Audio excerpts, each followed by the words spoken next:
Hello everybody and welcome to a new Let's Play I'm going to be doing. It's called Clockwork Empires. Now, what I enjoy about this Clockwork Empire situation is it's a building game, a management game for citizens and for towns, and it's set in a Victorian world, also a little bit of an Eldritch world. So we're talking about Cthulhu as well as the whole Victorian situation happening. So it's a very fun game. I do enjoy the aesthetics of it. I enjoy the background of it.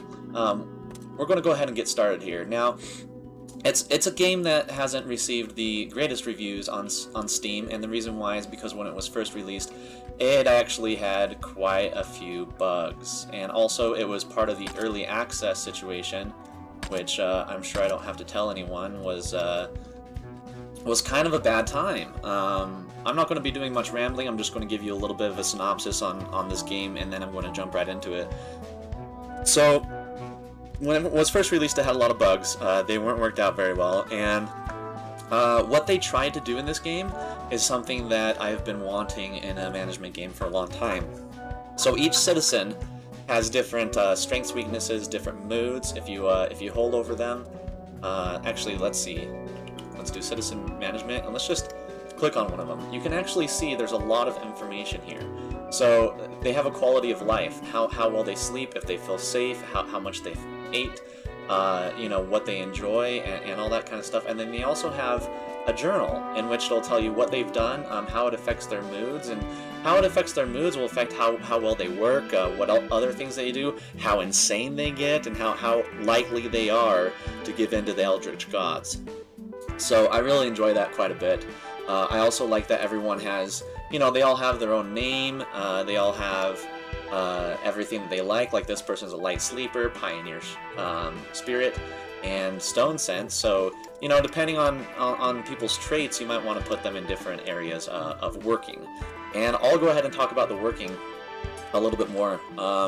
So if we go with the overseers, these are the overseers. So we have quite a few here, and we have 2 workers. Now what overseers are is they take a workforce and they pretty much command it. So what we can do is we can, these guys don't have any assignments. The reason being is because I haven't given everyone assignments. So some people are chopping trees, some people are foraging, some people are mining surface nodes. If you take a look on the left, it tells you their highest skill, which will be naturalism, and it's 2 out of 5, which is middling, and then also farming, 2 out of 5, which is middling. So if you click on this one, they are good at naturalism, cooking, and farming. This person is really good at carpentry, so they're going to be a carpenter for sure. This person is the best at farming. So we're actually going to, so farmers, in my experience, they need a few workers. So we're going to go ahead, this is our unassigned worker pool. If you come down here and you click the plus, it'll assign one of those workers to that situation. So now we have a couple of workers under this person who will be farming. This person is 3 out of 5 with smithing, so he's going to be a smith. This person's pretty good at naturalism and cooking. Not pretty good, but, you know, middling. This person's middling at naturalism and military skill. I think everyone has 2 out of 5 in naturalism, huh? That's interesting. Okay, and it'll also show you their little memories, which is interesting. So they've made friends and stuff like that, enjoyed smashing something up, and enjoyed travel, and this is where they joined the colonies. So they did a couple of things before they got here, and after they joined the colonies, they hugged someone. Shared a warm hug with Elnora Bronzemud. Alright, well that's very nice of you. I'm glad that you were able to do that. So we can zoom to the colonist and say, hey, it's Rota Goldengrass. I don't particularly like that name, so I'm going to change it. So the first name I'm going to say, we'll just, you know, do a normal name, Jessica. Jessica Myastis. Perfect. That's a wonderful name right there. And then the, let's see, we can name all the overseers. I'm not sure if you can actually name a worker. I believe you can, but let's just go to the total population here. Yeah, these guys aren't, they aren't overseers, they're just workers, and it looks like you can change their names, so that's awesome. Alright, so, you know what? We're just going to do this. We're going to name this person. Oh, hold on. The game has crashed, regrettably. Alright. that kind of shows you a little bit about the game. We're going to go ahead and just boot it right back up. I apologize about that crash. I'm not going to scrap this episode. I've already talked about a couple of things about the game, so we're just going to go right into it. To be honest, it's a little bit finicky because the game itself, it's well made in a lot of aspects, but the quality testing didn't really do very well. Also, and we'll just load up the game that we had before. Also, one thing that I will say is if you start clicking around in the menus and you forget to close a menu and try and open that menu again, your game will probably crash. The reason being is I think it tries to sum up that window again, but you already have that window up, so it doesn't know what to do, so it crashes. Now, I won't excuse the developers on that. To be completely honest with you, that should have been handled during QA. Before you say, hey, this is a finished product, we're able to roll it out onto Steam, what you should say is, hey, let's test a couple of things here. Let's make sure everything works the way it's intended. And obviously, this did not work the way that it was intended. So we'll see what we can do here. All right, perfect. So we're back in the game. Actually, this is a completely different game. That's fine, whatever. So we're just going to start with these guys. Cool. All right. So starting with different guys here, we're going to mine these nodes. That's actually probably my fault because I think I loaded up the wrong game. But that's totally cool. This one just started as well, and it was the first one that I was going to be streaming on, but I had to configure my audio levels. So let's go ahead and take a look at the overseers. I've told you a lot about this, so these guys don't have any assignments. Let's see, this person's really good at cooking. All right, so we'll make you a cook. This person's pretty good at naturalism, actually really good at naturalism, so that's an interesting role. I wish we had a master in farming like we did before. We have a jolly good farmer, so this guy will be farming. We'll go ahead and give him the populace here. Now, what you want to do when you first start the game is you do definitely want to do two things. First, we'll want to do a zone. And now, what we'll do with this zone is we're going to create a large stockpile. And what a large stockpile will do, and probably a small stockpile as well, maybe a few of these. You can actually configure these to say, hey, I want this and this and this in these stockpiles, but I don't want these things in the stockpiles. So it allows them to place some things there, which is nice. So we'll open the crop fields, and we can make maize. So we'll make a maize field right here. We'll actually, we'll just make one for now. And maize isn't the most delicious of things, but it's pretty basic, and it's easy to grow. People will enjoy it, that sort of thing. So what we can do is we can click here, and in the stockpile we can do, I think this is how we do it. You just click on it and you say, you will not take... Okay, so show all commodities. I think this might just show you the different things. So we'll get into that a little bit later. We'll go through the tutorial. It'll tell you a little bit about the game. So in Clockwork Empires, all work is handled by overseers. Each overseer can take one task or building at a time, and can be assigned lower class laborers to speed up their work.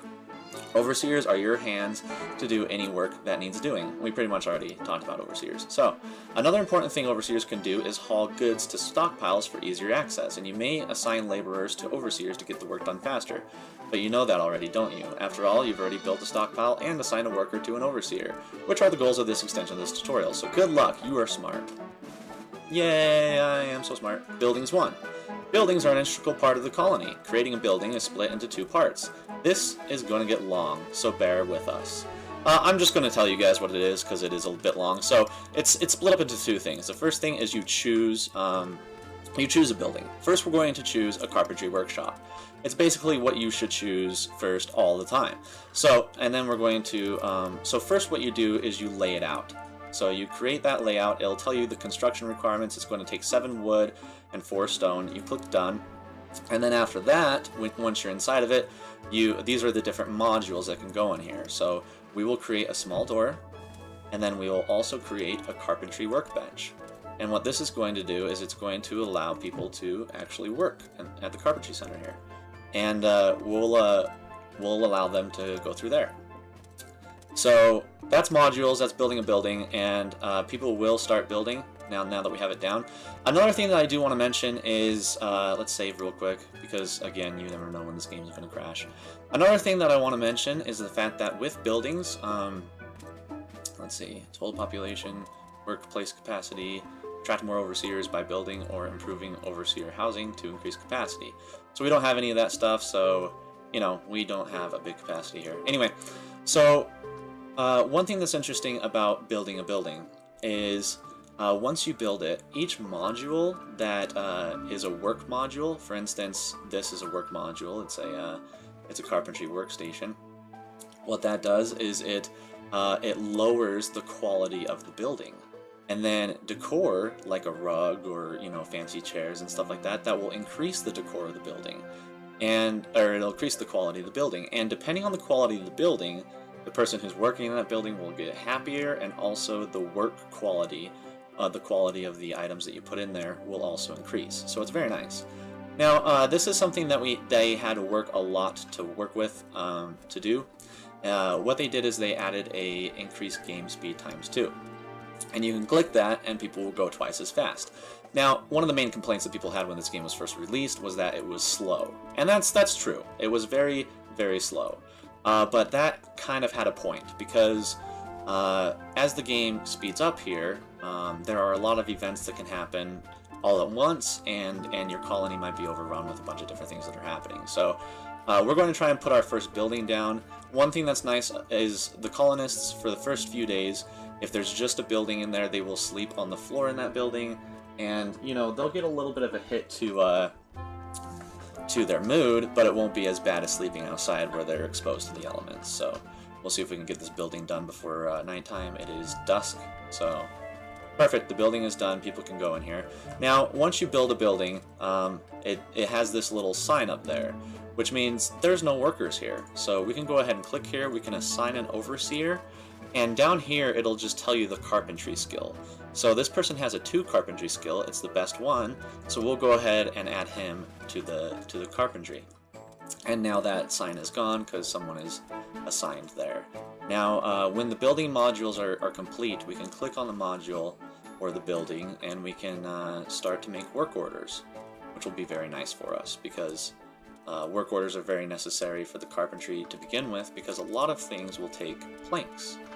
Okay, so there we go. The question mark means, hey, I'm a module that can be used, but no one's using me. So let's click the building, and then we'll select the workshop product. We're actually going to make planks. Now, the reason why we're going to make planks is because planks are used to build most buildings. And you can do it so you say, hey, make 1 plank, or, you know, make 10 planks, or you can change it entirely, the order type. So we can say, instead of just making 10 planks, let's say we'll always have a minimum of 20 planks, and then that way that workforce will continue. Once the planks go back down, it'll go back up, and you don't have to keep making more and more work items for that, which I think is very, very, very nice. So this will tell you the provisions, which is nice. It says that we have cooked food, and the colony will be fed well for 2 days.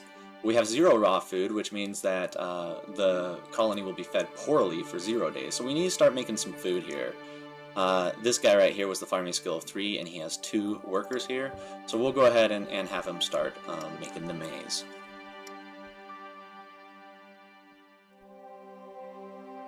And as you can see, they're so sleepy. They're just tired little guys. So they need to sleep there. There are some people that prefer to sleep during the day and during the night, so you will see a difference there. This guy is just really, really angry for some reason. It's because he, I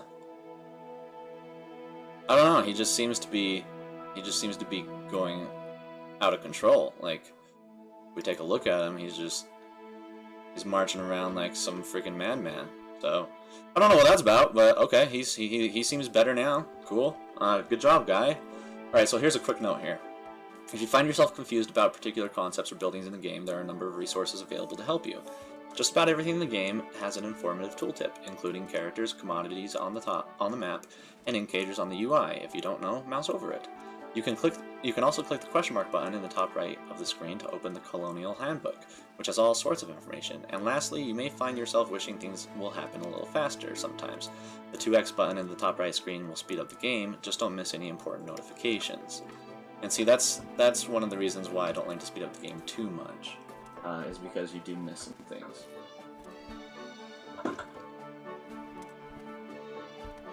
Alright, so these guys are started farming. This guy's just walking around like he owns the place. What a tool. But you know, he's my colonist, so I love him. I will always love him.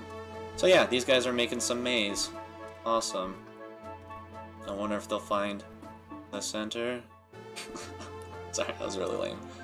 Alright, so now that this is going on, we have some people mining.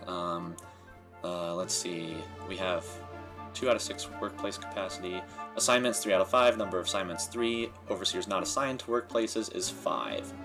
So what we need to do is we need to start giving more work orders, so more people will be assigned to things. So chop more trees, guys, and there we go. That should be enough work orders. So we have 7 assignments and 5 overseers. So that means that there are 7 assignments to complete and 5 overseers not assigned to workplaces. Now the reason why it says that is because we do have 1 overseer assigned to a workplace, and if I remember right, we have 6 overseers completely. So 1, 2, 3, 4, 5, 6, 7. Oh, we have 7 because this one is also farming. So my bad. A little bit of miscounting there. So what we want to build next is we actually want to build a kitchen. And if you see up in the top, it'll say the minimum cost is 2 planks and 1 rough stone block. So the reason why we were making planks is for this particular reason. So we want to put the kitchen actually pretty close to a stockpile and a farm. I'm pretty sure I don't need to tell you why. So we'll make the kitchen a little bit bigger. We don't have 14 planks, so we'll cancel that. And we'll actually make it just a little bit smaller here. 6 out of 6. Okay, and we do have 9 planks, so we'll complete with that. I'll go ahead and place a door right here, and then I'll place another door right here. And what we'll do from here is we'll, let's see, we can't make anything in the kitchen here? Apparently not. Oh yes, a stone oven we can make. Okay, so we'll place the stone oven right here. Perfect. And now what it'll do is it'll make the stone oven once we have enough planks and raw wood. Raw stone, where this guy is making planks the whole time. Now, there's a cool thing about this game that I haven't touched up on yet, but I will now. As your colonists do stuff, they will increase the score of that particular skill. So this person is increasing his carpentry skill because, you know, he's doing carpentry. Now these 3 people are doing better with farming since they're good farmers. I'm not sure if workers... No, so workers don't have any skills, which is interesting. So they just work, you know, which makes sense. So the game also does have an autosave option. I keep that on because I tend to continue to play the game and forget to save from time to time, which is a terrible thing to do. So yeah, we'll continue on from here. The next thing that we want to build, we don't want to give people too many assignments because if they do have too many assignments, it's hard to prioritize those assignments. So they will start doing everything that they can, but not in an order that you want. So let's do the help handbook here. I want to look at back to index concepts.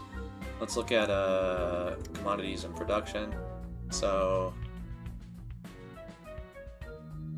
which allow items to be stacked into large piles that only occupy a single tile.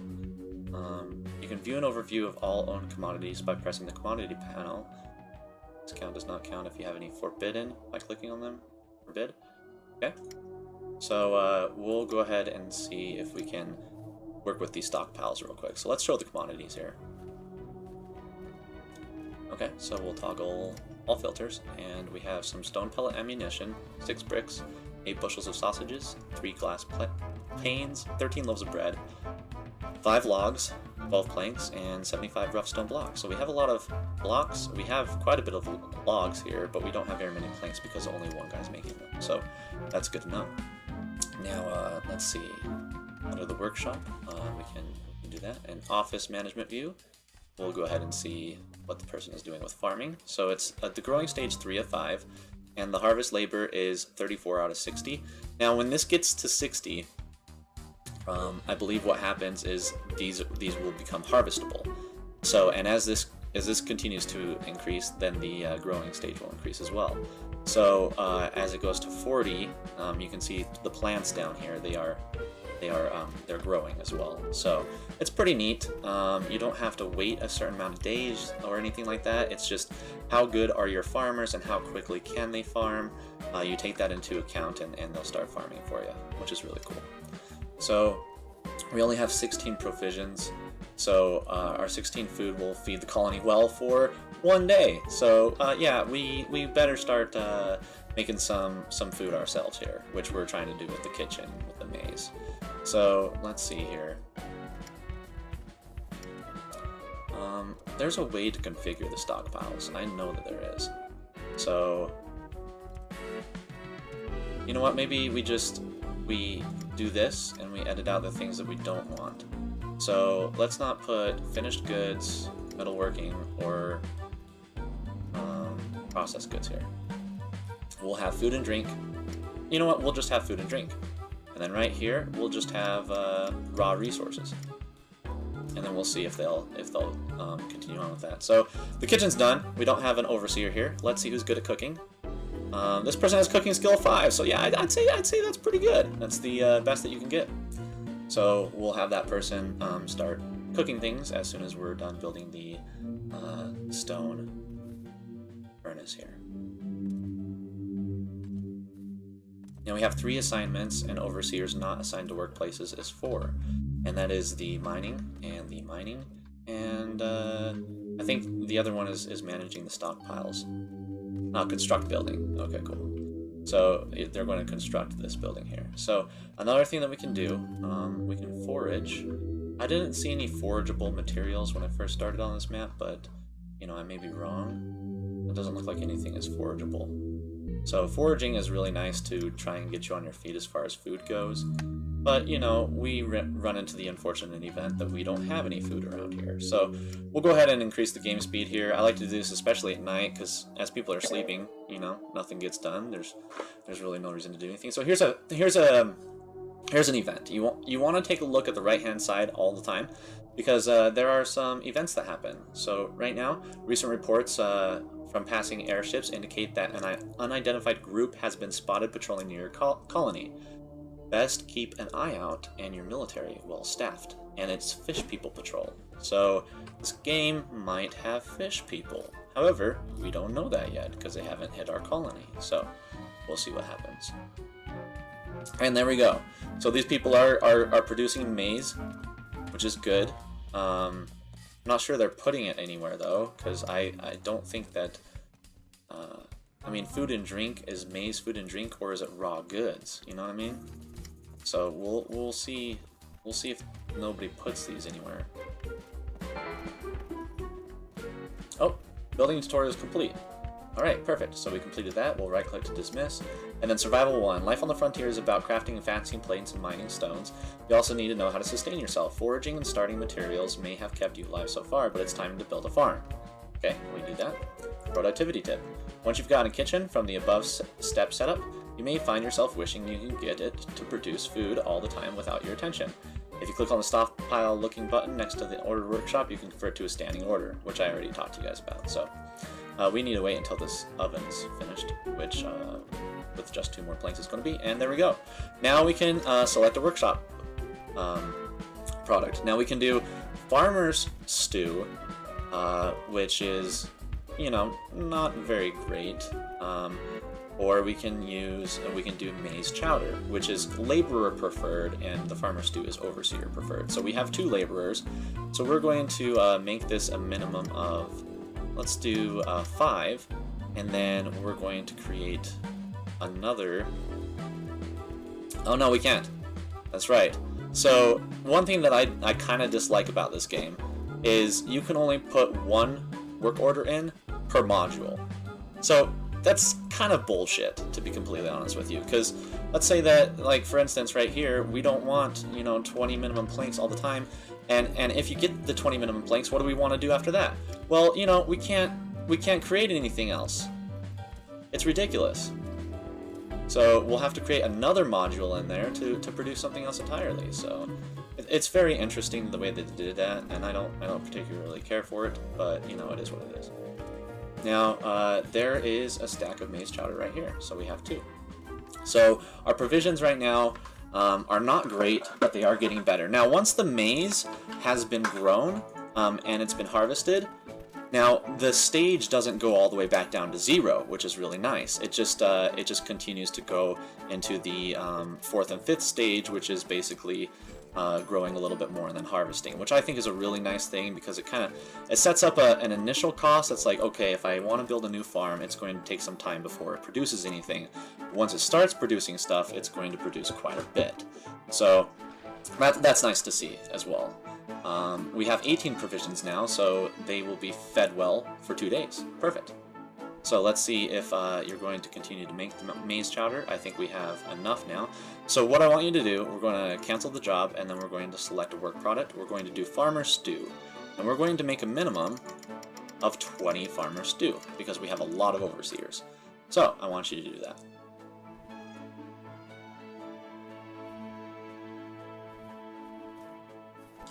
Here we go. So you might have noticed that people weren't really working at all during that, and I'll show you why. If I can remember where it's at. You know what, we'll just go to the overseers. So this is the time of day, and it'll tell you the different things that happen with the workers and the colonists here. So during here, this is, you know, dawn, daylight, and then your overseer is working an extra shift due to being quite happy. So if they're happy, they'll work this shift. Now, if it's grayed out, it means that it's set aside for a break. And then this hour is set aside for a rest break, so that's where they sleep. And then right here, this shift is disabled, but it can be activated if the overseer is sufficiently happy.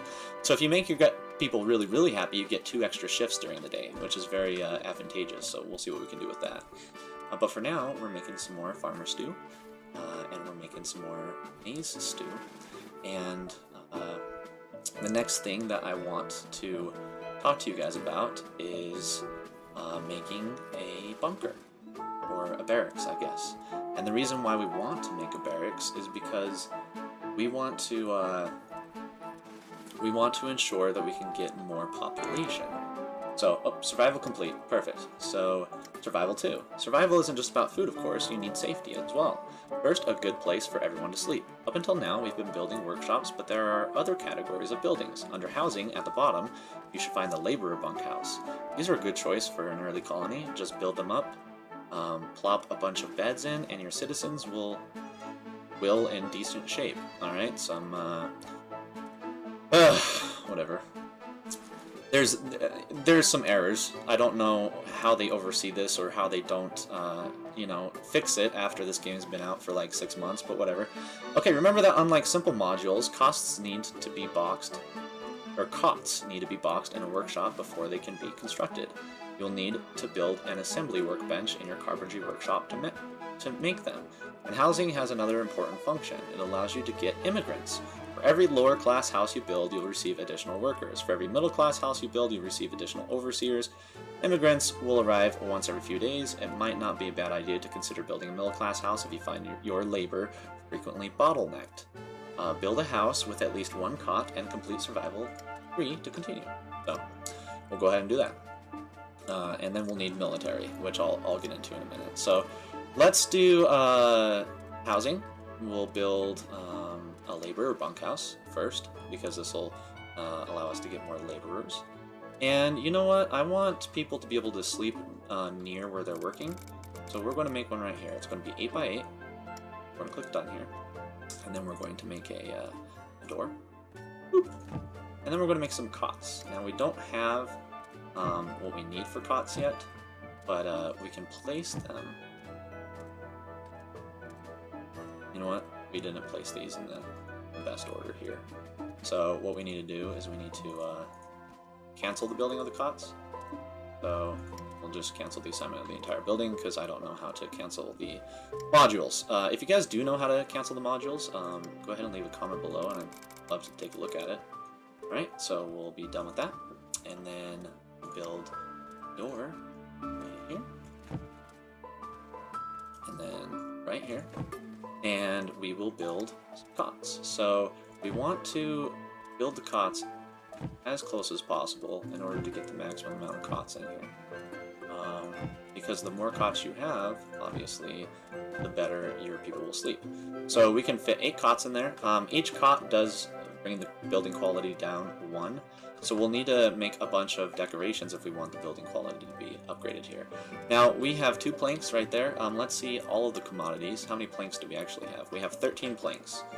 Each cot, I believe, takes 2 planks. So what we need to do is we need to click back on this building.